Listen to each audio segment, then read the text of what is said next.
Filipenses capítulo 1, versículo 27 al 30. Si usted ya lo tiene, le invito a que esté un momento sobre sus pies y pueda usted escuchar la lectura que Filipenses 1, 27 al 30 nos presenta.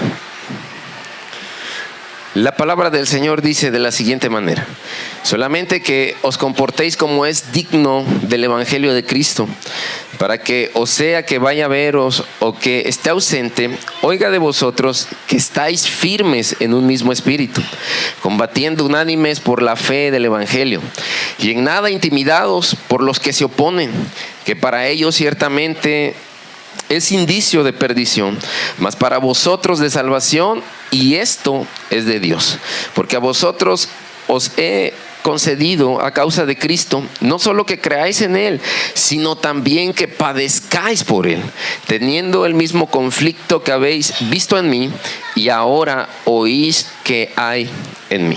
Oremos. Padre, en el nombre de Jesús te damos la honra porque nos permites estar aquí reunidos.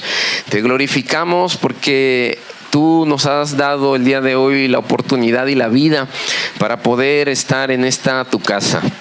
Te pedimos por todos los que están ya aquí presentes y por los que se habrán de añadir en el transcurso de este tiempo, si así lo fuera. Señor, habla este día, nuestro corazón está listo, nuestra mente está dispuesta también para escuchar esta verdad que viene de tu corazón. Glorificamos y exaltamos tu nombre, porque tú, Señor, nos has sostenido hasta el día de hoy. Podemos decir y benecer y podemos acercarnos confiadamente al trono de tu gracia, porque sabemos que encontraremos misericordia y encontraremos la gracia también que es tan necesaria para que vivamos justa, recta y piadosamente delante de ti y delante de los hombres. Gracias por este tiempo, en el poderoso nombre de Cristo Jesús. Amén, Señor, y amén. Ocupe su lugar, por favor.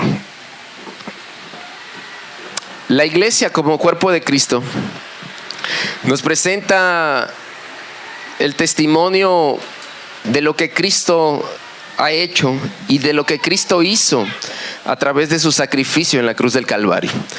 Es verdad que el Evangelio es una noticia, es un mensaje que anunciamos y que a través de muchas generaciones se ha anunciado. Incluso han sido siglos ya en donde ese mismo mensaje se ha ido reproduciendo de una generación a otra. Si el mensaje del Evangelio es digno, seamos entonces dignos mensajeros de lo que estamos compartiendo con otros. El anuncio del mensaje cobra un mayor interés, pero cobra mayor peso cuando somos congruentes con él. Lo que pensamos, lo que decimos, tiene que ir ajustado a las acciones y al comportamiento que debemos mostrar si nos denominamos cristianos. Una iglesia que tiene la etiqueta de cristiano debe llevar la cruz del Señor, debe negarse a sí mismo y debe seguir paso a paso el camino que el Maestro le ha trazado. Pues esa es la esencia del Evangelio y esa debe ser la práctica de cualquiera que dice ser cristiano y un verdadero seguidor de Jesús. Identificarnos como cristianos es algo que pareciera ser sencillo, porque hemos reducido la palabra cristiano a una calcomanía que se pega en un automóvil. Decimos que hay libros cristianos, que hay discos cristianos, que hay música cristiana. Decimos que hay una serie de utensilios que son cristianos. Hay tazas cristianas, hay plumas que son cristianas, llaveros que son cristianos, y ese tipo de prácticas nos ha vuelto un tanto insensibles en nuestro corazón, porque hemos olvidado que el ser cristiano representa algo más que una credencial, que una identificación o que un título. Ser cristianos es ser hombres dispuestos a morir. Ser cristianos es tener no solo la disposición, sino el valor de dar incluso su vida por lo que ellos están abrazando y han creído o están creyendo. El verdadero desafío que tenemos es poder identificar quién es cristiano. Hace 2, 3 décadas atrás, el poder identificar a un cristiano no era una tarea tan difícil como lo es ahora.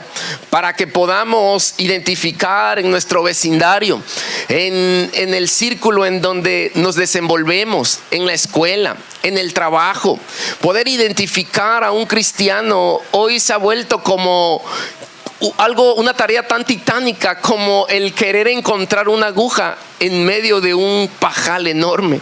No podemos con tanta facilidad saber quién es un cristiano verdadero. Y el asunto no tiene que ver necesariamente con su estilo de vestir, no tiene que ver necesariamente con la profesión que él o ella desarrollen. Más bien tiene que ver con su manera de hablar, con la forma en cómo se comporta en medio de los demás. Tiene que ver con el testimonio que está ofreciendo entre una comunidad que sabe identificar lo que es falso, lo que está enfermo y lo que es contrario a lo que ellos están diciendo creer o están anunciando. Una conducta digna del evangelio es la amonestación que Pablo le está haciendo a la iglesia de los filipenses. Pablo está llamando a los creyentes de cada época y de cada lugar a que puedan dignificar con su manera de vivir lo que Cristo ha hecho en ellos. Si en verdad Jesús murió, si en verdad Él resucitó y si en verdad el evangelio tiene poder para transformarnos, eso tenemos que reflejarlo, porque la Biblia dice que somos luz. En el gran mensaje del Sermón del Monte, Jesús dijo que sois luz del mundo. Tenemos que alumbrar en medio de las tinieblas y de la oscuridad. La gente quiere ver no solamente lo que nosotros estamos diciendo o anunciando. La gente no solo quiere vernos en una plataforma. La gente no solo quiere oírnos. La gente quiere ver que la palabra de Dios encarnada en Jesucristo pueda también encarnarse en nuestra propia vida y en nuestra propia naturaleza. Un evangelio que está enfermo, un evangelio que es falso y un evangelio que no está viviendo en la palabra de Dios no es el evangelio de Cristo.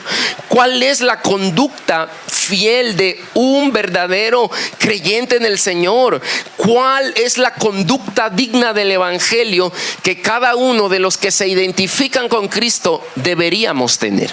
Y hablaré de 3 características particulares de la iglesia que tiene en sus marcas, en su propia vida, una conducta digna del evangelio.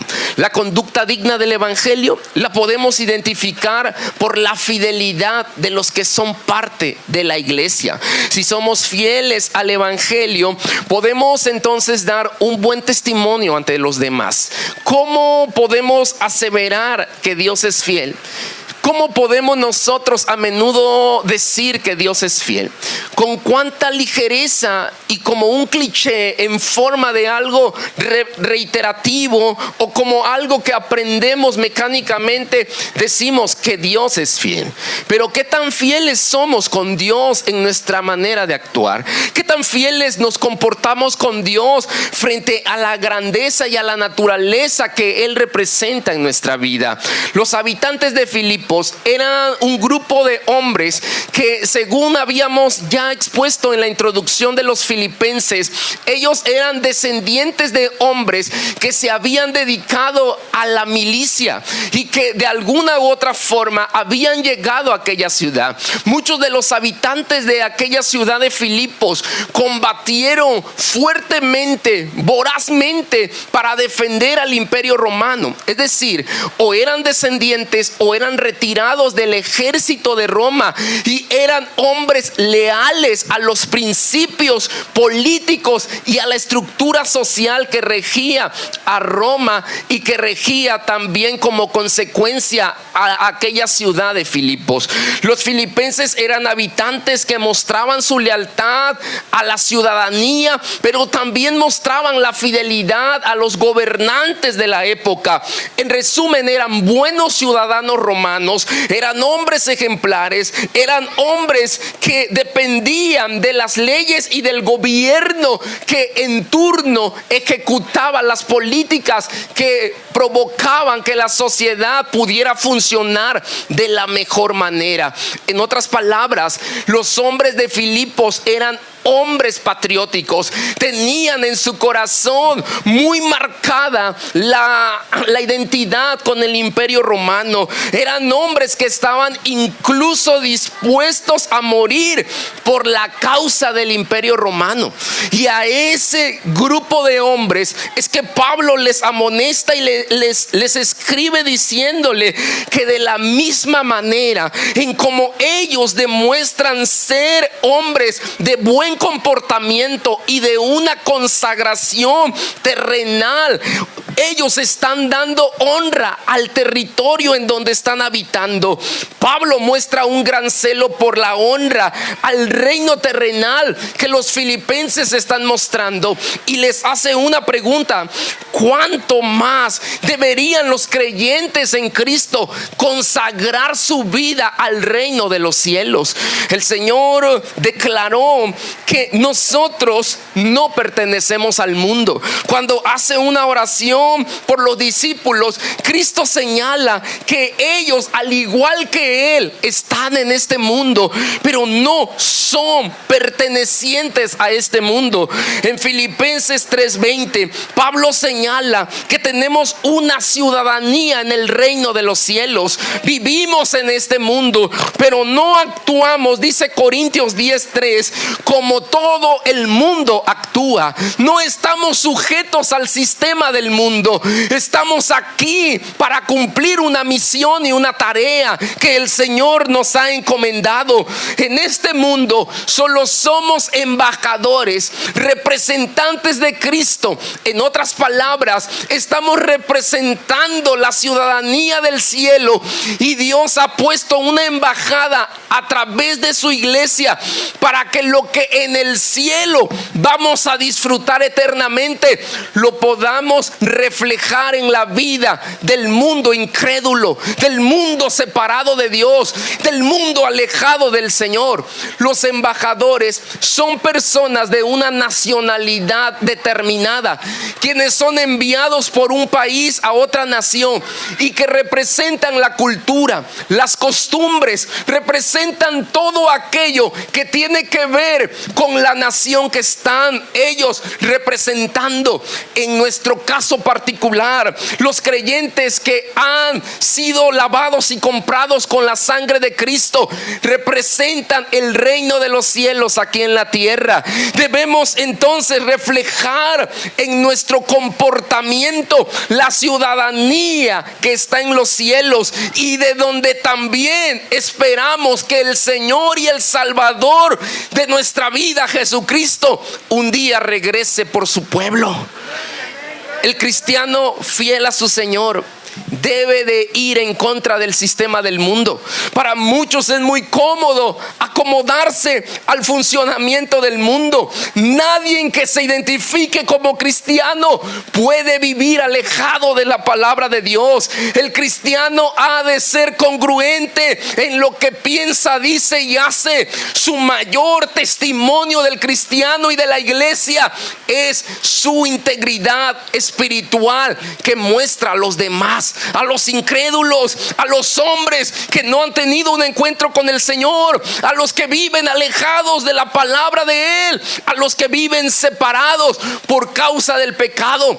Si la integridad espiritual es nuestro mayor testimonio, deberíamos considerar los grandes fracasos morales de los hombres que sirven dentro de la iglesia. Escándalos por causa de mujeres, escándalos por causa del dinero mal manejado por aquellos que liderean o pastorean o gobiernan terrenalmente hablando la vida de una iglesia. Escándalos por el abuso de poder por medio de los líderes religiosos o espirituales en la vida de las iglesias. Escándalos que no solamente tienen un eco o una voz dentro de la iglesia, escándalos que son evidentes en la vida de aquellos que tienen una necesidad en su corazón y en su vida, de hombres que necesitan necesitan escuchar la verdad de Cristo.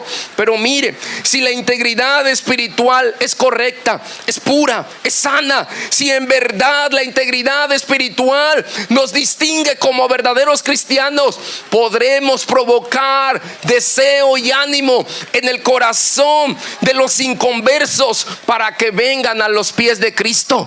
¿Cómo poder animar a alguien que vive alejado del Señor, siendo diferente, teniendo en verdad en nuestra vida la luz del Evangelio? Si un incrédulo observa una iglesia que no vive en santidad, que no vive en pureza, una iglesia que no tiene amor, una iglesia que no tiene unidad, una iglesia que está sumergida en críticas, en murmuraciones, una iglesia que en lugar de tener paz, pareciera que la iglesia es un campo de guerra, no existe razón alguna para que el evangelio que profesa esa iglesia despierte el ánimo en la vida de los que nos observan y que necesitan ser alcanzados para la gloria del Señor.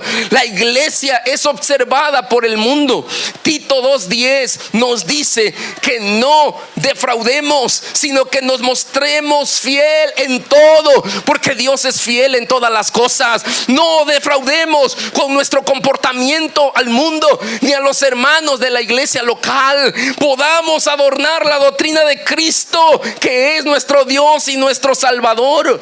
Un lema sumamente acertado para la iglesia sería que por la conducta del cristiano cada incrédulo sea ganado.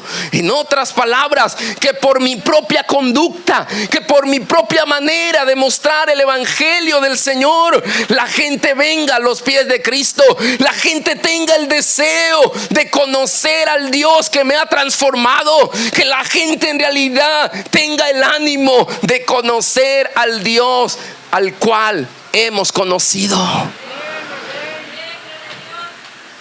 Encontramos que la conducta de un evangelio digno contiene dos características que el pasaje nos menciona.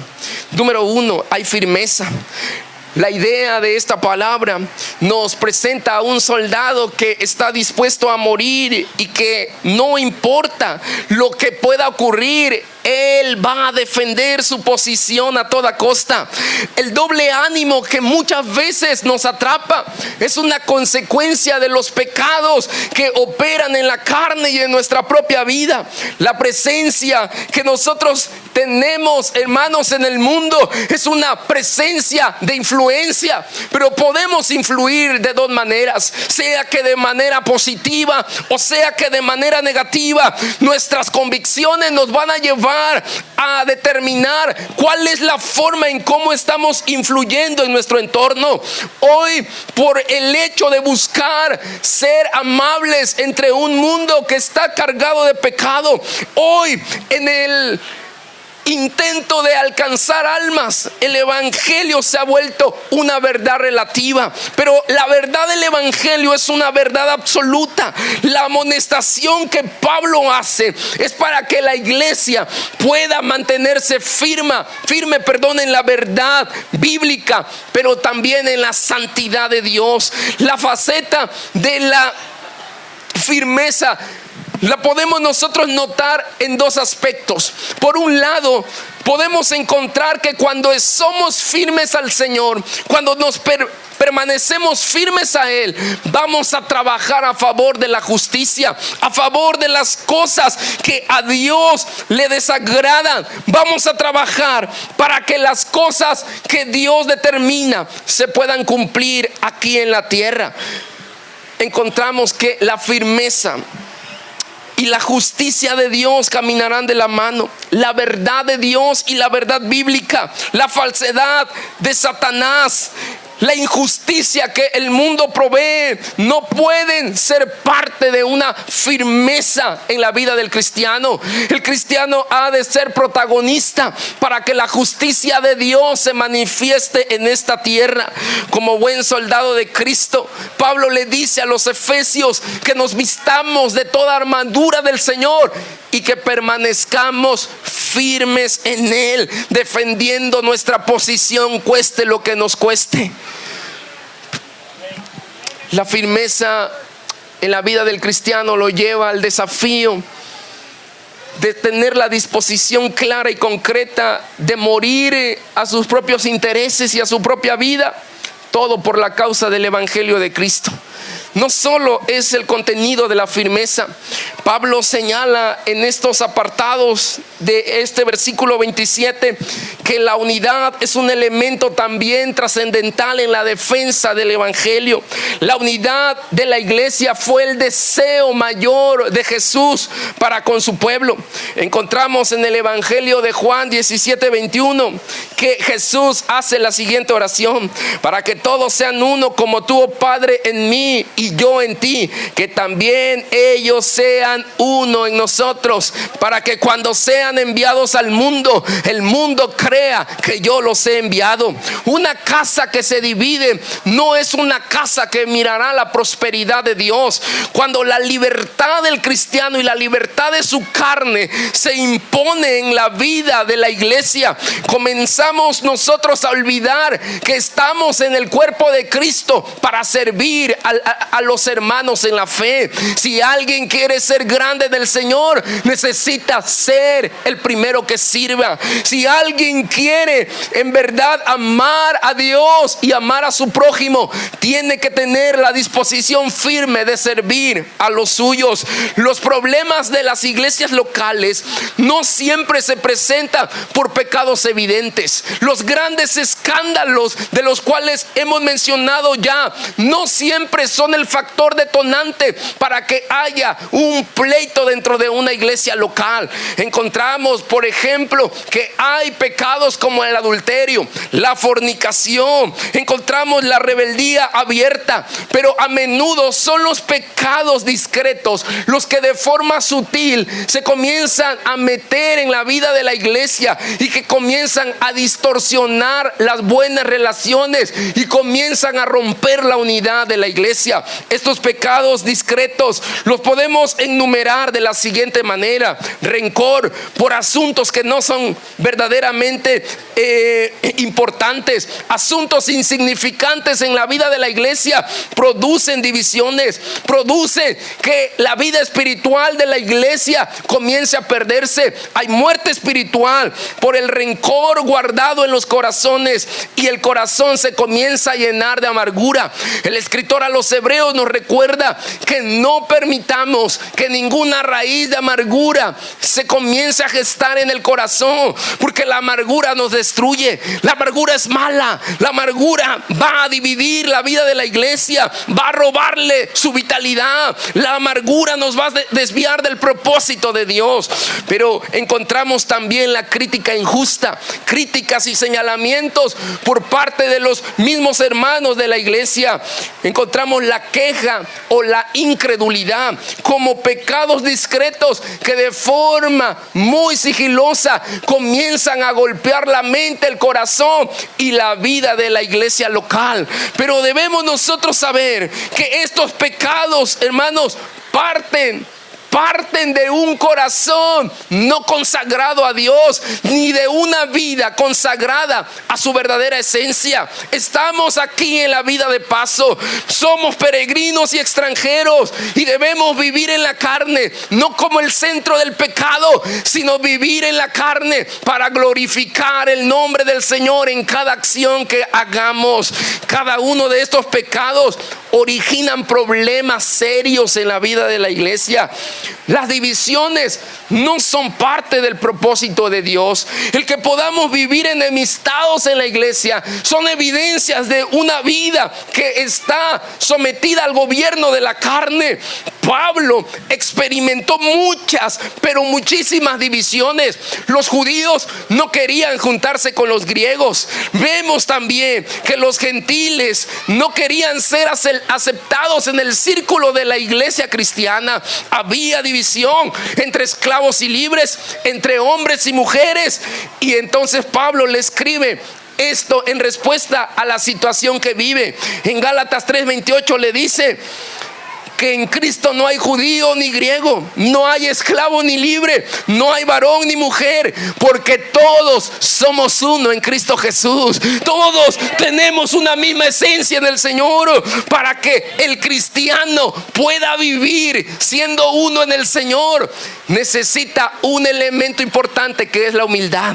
Pablo le dice a los filipenses en el capítulo 2 del verso 1 al 5 que lo primero que deben hacer es mostrarse humilde para con los demás. Esto es indispensable en un mundo tan individualista como este. El mundo nos enseña a que debemos centrarnos en nuestra propia persona. Es un mundo narcisista, un mundo en donde nos invita a preocuparnos por nuestros propios intereses, por nuestras propias situaciones difíciles, por nuestros propios deseos. El cristiano quiere muchas veces anteponer sus deseos a la voluntad de Dios o a los deseos de una gran mayoría. Aquel que no esté dispuesto a vivir humildemente, Pablo le recuerda que no está siguiendo el ejemplo de Cristo. Ser fiel a Cristo significa tener una conducta digna del Evangelio. Ser fiel a Cristo significa tener la disposición de vivir humildemente entre la comunidad de fe. Si queremos que la iglesia avance, si queremos mostrar la luz de Cristo en medio de la comunidad, necesitamos ser uno en el Señor. No podemos avanzar si tenemos una falta de unidad en la vida de la iglesia. No podemos prosperar si no vivimos en el mismo propósito del Señor. No podemos caminar si no nos ponemos de acuerdo.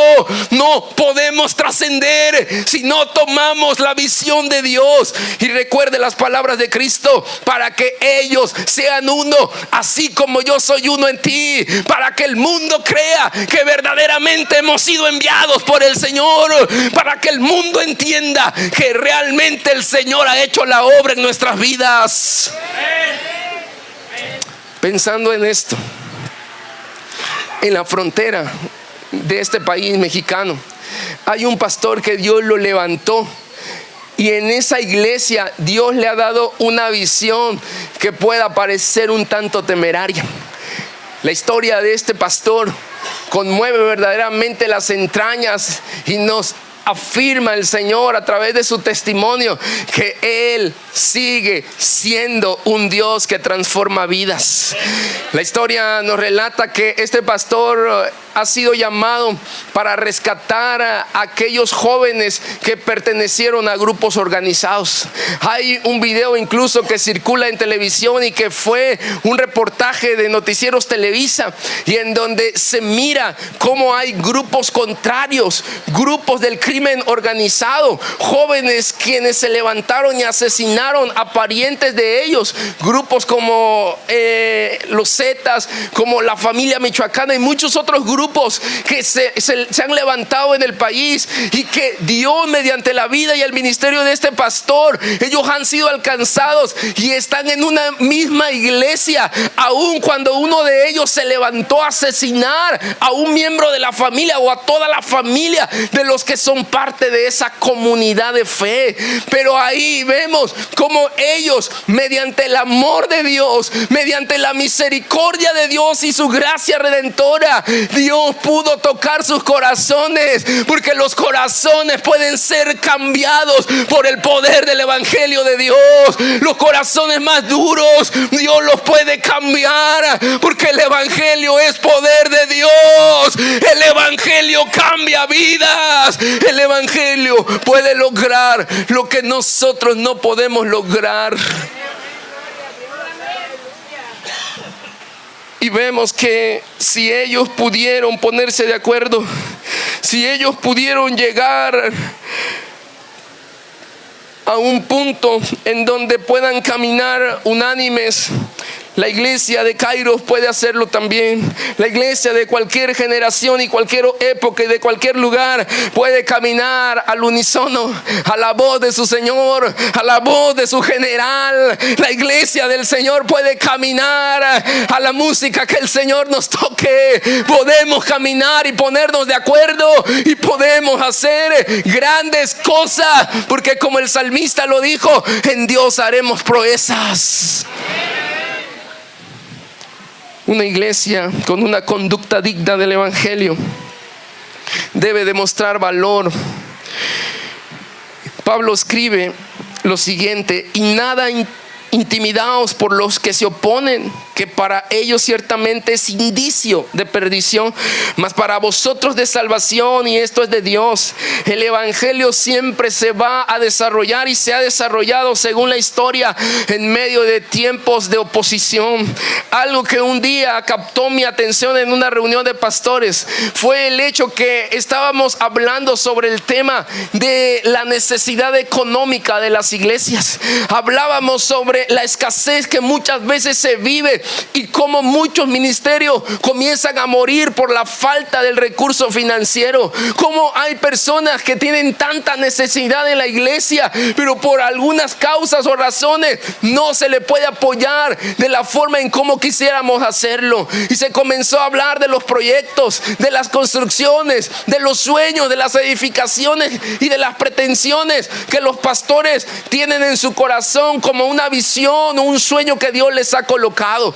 Y hablando sobre ese tema, muchos hablaban sobre el estado económico de nuestra nación y de nuestro país, la falta de empleo, como muchos negocios han comenzado a cerrar y muchos otros abren, pero muchos hombres que son despedidos de sus empleos comienzan a emprender negocios, pero lo que antes probablemente representaría una ganancia jugosa para ciertos negocios, ahora lo tienen que compartir entre muchos otros negocios, porque la falta de empleo los ha llevado a abrir distintos negocios, a emprender, y esa es su forma de vida, porque han quedado desempleados. Muchos han decidido también incursionar en el negocio en las calles de una manera ilegal probablemente, pero están ahí tratando de esforzarse, tratando de llevar de forma honesta el pan de cada día a su casa.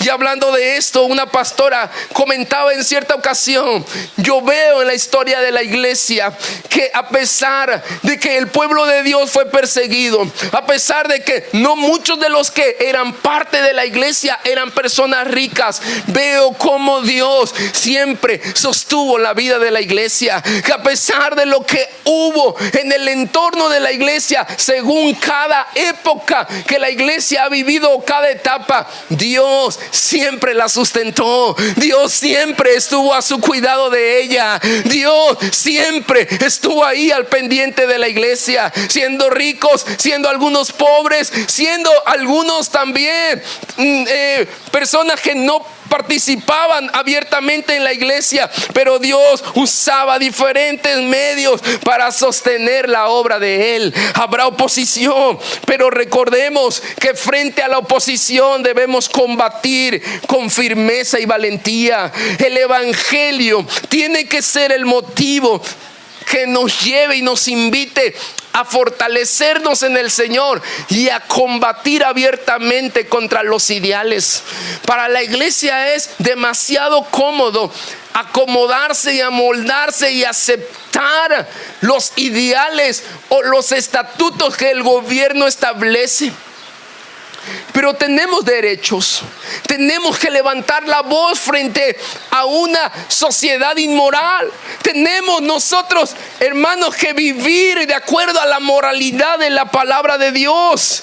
Lo que vemos en este extracto de la Biblia, combatir juntos significa combatir o jugar en equipo. Es hacer equipo, es tomarnos de la mano uno con otro y cada uno sumar. No piense de sí mismo, cada uno que no puede aportar algo valioso para la vida de la iglesia. Lo que tú puedes hacer para la iglesia es tan valioso e indispensable que nos puede llevar a alcanzar metas, objetivos y el sueño que Dios ha sembrado en nuestro corazón. Lo que tú puedes sumar de manera individual, tu talento, tu capacidad, nos puede llevar a la posibilidad de vencer todo obstáculo que está frente a nosotros. Hay en los equipos de fútbol algunos equipos de mayor jerarquía y calidad, pero un equipo de mayor presupuesto financiero podría dar la sorpresa frente a aquellos grandes equipos. Pero la clave de esto está en el trabajo en equipo y el que cada uno sume de manera individual su talento y su capacidad. El gran problema de nuestra cultura es que nos han enseñado a ser individualistas. Tenemos que comenzar a trabajar en equipo, a sumarnos, a unirnos, a hacer, hermanos, nuestra parte, lo que nos corresponda para ver la gloria de Dios moviéndose. ¿Por qué? Por la causa del evangelio, no por la causa o el interés de un hombre, no por los ideales de una persona que quiera figurar. Tenemos que unirnos por la causa del evangelio y de su reino. Por Él es lo que somos y por Él es lo que hacemos. Hermanos, los opositores del evangelio son muchos, se cuentan por millares, por decenas. Hay ideas que el mundo está queriendo establecer, hay preferencias que usted puede tener, pero estos opositores van a tener, según el texto, una perdición segura. En Mateo 25:30 dice que este tipo de opositores tendrán que ir al infierno. Hay hombres que no quieren predicar sobre el infierno. El evangelismo se ha vuelto tan relativo que no se quiere ofender a los que han estado ofendiendo por muchos años a Dios. Hay un sentido, una idea en la mente de la iglesia actual que no quiere hablar la rudeza del evangelio, pero es tan sencillo como decir que si alguien muere irá a un infierno, a una condenación, si no se arrepiente y no vive verdaderamente en la palabra de verdad de Cristo. Hoy queremos ser benévolos, queremos alcanzar almas mediante nuestros propios medios, pero tenemos que anunciar que ciertamente Dios es un Dios de amor, pero también es un Dios de ira, que traerá juicio y que traerá destrucción, porque Él lo ha dicho de esa forma. El Salmo 73, y con mucha calma léalo usted en casa, y los que nos escuchan léanlo también en la comodidad de su hogar o en algún momento, en algún espacio que tenga. Pareciera que lo que el salmista escribe en este capítulo 73 es la realidad de nuestra propia nación, pero el salmista deja algo muy en claro: que los malvados que hoy prosperan y que los malvados que hoy en día pareciera que todo les sale bien, un día van a tener que pagar, y que vendrá una destrucción sobre ellos, que ellos vendrán a un tiempo de dolor y de sufrimiento cuando el Señor en su divinidad y soberanía traiga un juicio sobre sus vidas. Lo que vemos aquí es una evidente señal o marca de que habrá destrucción y perdición para los hombres que no viven de acuerdo a la palabra del Señor. Pero vemos también que la salvación de los creyentes es evidente. Escuchen lo que Tesalonicenses 1:4-5 dice: tanto que nosotros mismos nos gloriamos de vosotros en las iglesias de Dios por vuestra paciencia en las tribulaciones que soportáis. Y luego Pablo explica: esto es demostración del justo juicio de Dios. No es que Dios apruebe el mal, ni que Dios quiera lanzarle mal a una persona. No es que Dios quiera venir con una persecución en contra de aquellos que son sus hijos. Más bien, lo que Pablo nos está diciendo es que nosotros, mediante el sufrimiento, podemos dar testimonio de que hay una salvación que Dios nos va a entregar. Lo que Pablo está explicando acá es que debemos nosotros aceptar lo que Dios en su soberanía permite, la persecución, la prueba, y eso es un testimonio de que le pertenecemos a Él. En la vida cristiana Y ese es el último apartado. Necesitamos entregarnos a Dios completamente. Hay dos cosas que al final del versículo 29 y 30 podemos nosotros prestar muchísima atención. Primero, Él dice que debemos de creer en Él, porque si creemos en Él vamos a tener salvación. La salvación viene por el oír de la palabra de Dios. Si tú crees en Dios, has recibido el más grande de los tesoros, que es la salvación de tu alma. Pero finalmente Pablo señala ahí también que debemos nosotros aceptar los sufrimientos de Cristo. Eso no es algo tan alentador.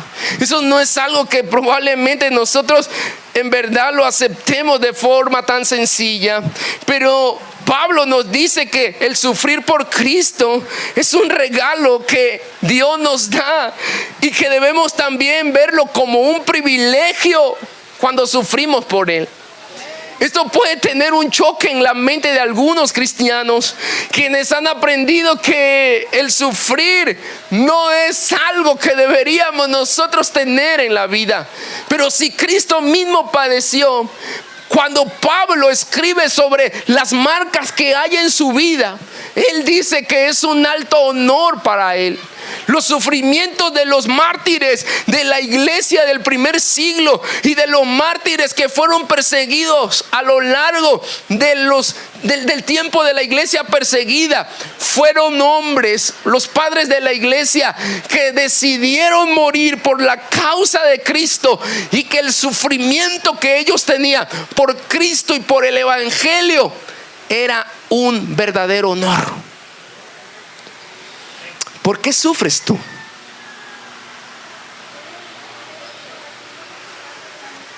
¿Qué es lo que te hace sufrir?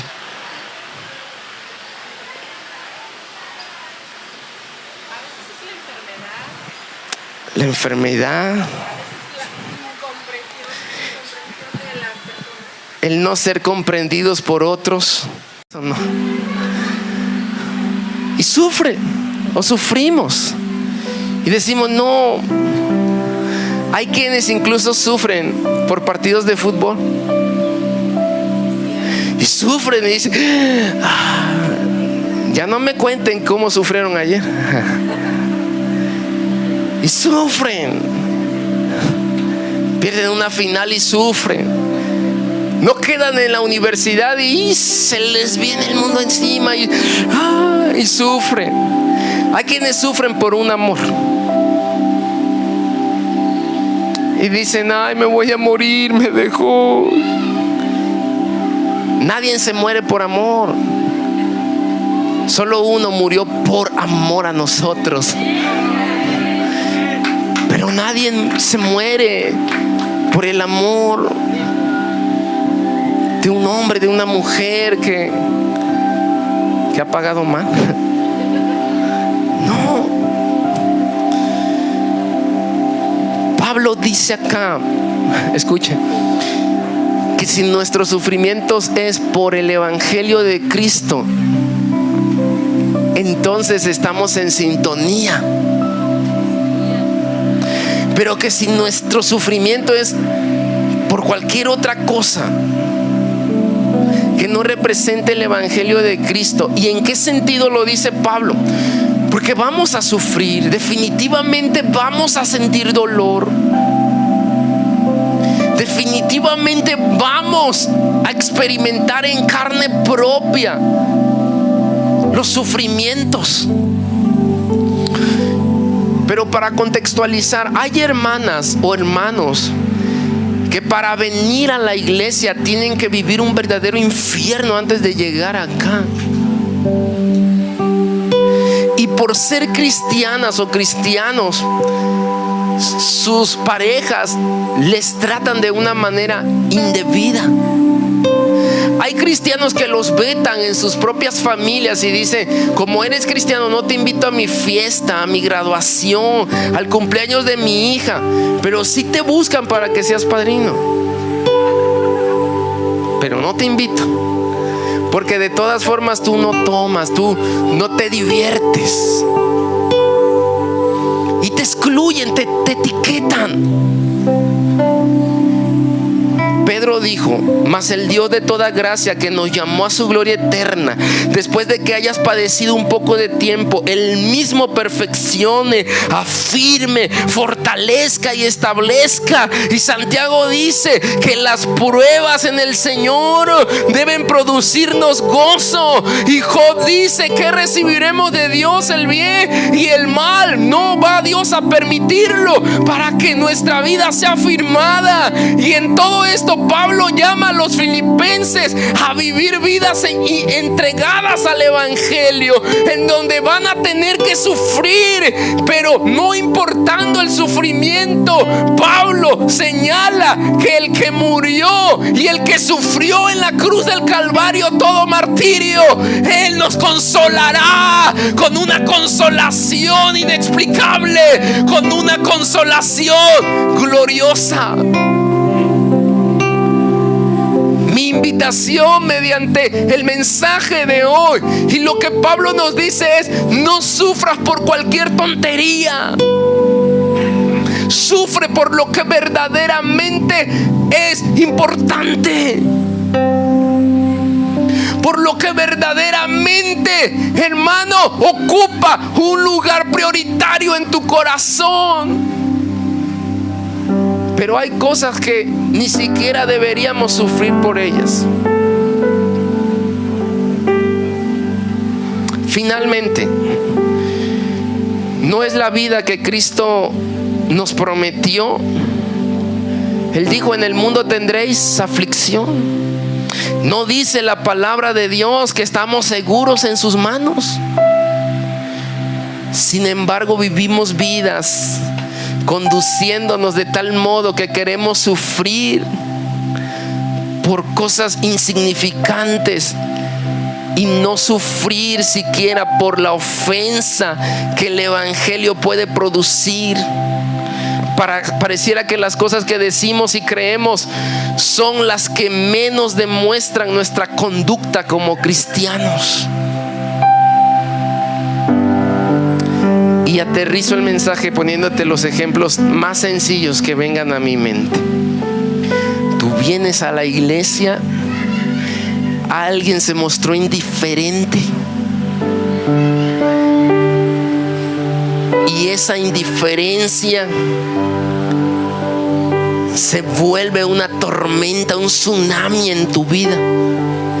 Vienes a la iglesia, comienzas a servir en la iglesia, Dios comienza a usarte, alguien comienza a tener envidia en su corazón, y por causa del evangelio y lo que tú estás haciendo por el evangelio, puedes comenzar a sufrir, y ese es un sufrimiento que te va a saber a gloria. Pero mira lo que pasa.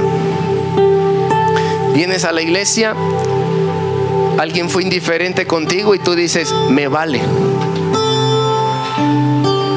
Me vale. ¿Qué me importa?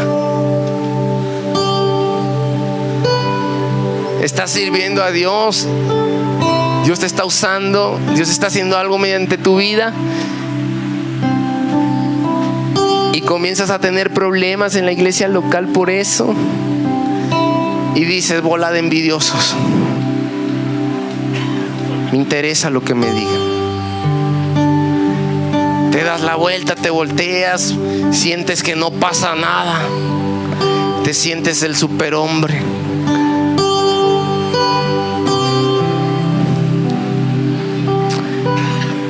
Pero ¿no será que nos hemos vuelto insensibles a lo que realmente tendríamos que ser sensibles?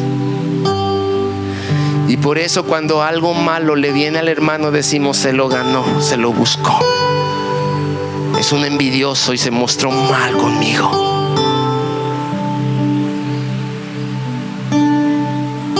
Que le pase eso y entonces sacas tu capa de héroe y dices: a pesar de eso voy a ir, le voy a aportar algo, voy a orar, voy a abrazarlo, voy a hacer algo por él.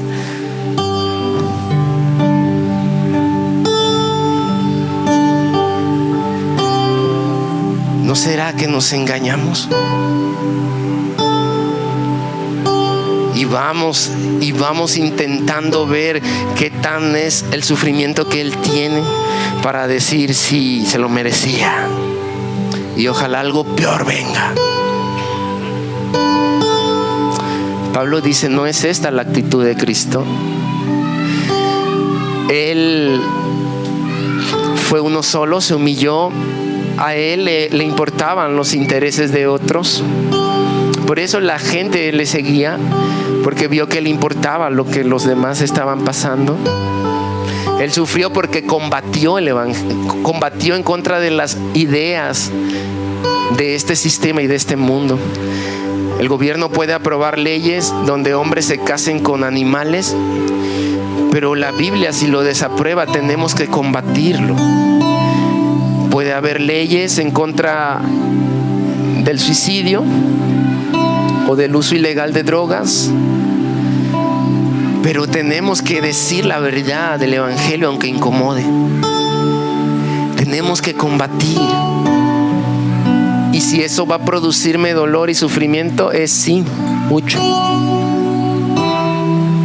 Cuando tú le dices a tu hijo, estás en rebeldía, estás mal, no estás haciendo las cosas bien, él te contesta y te dice, tú tampoco.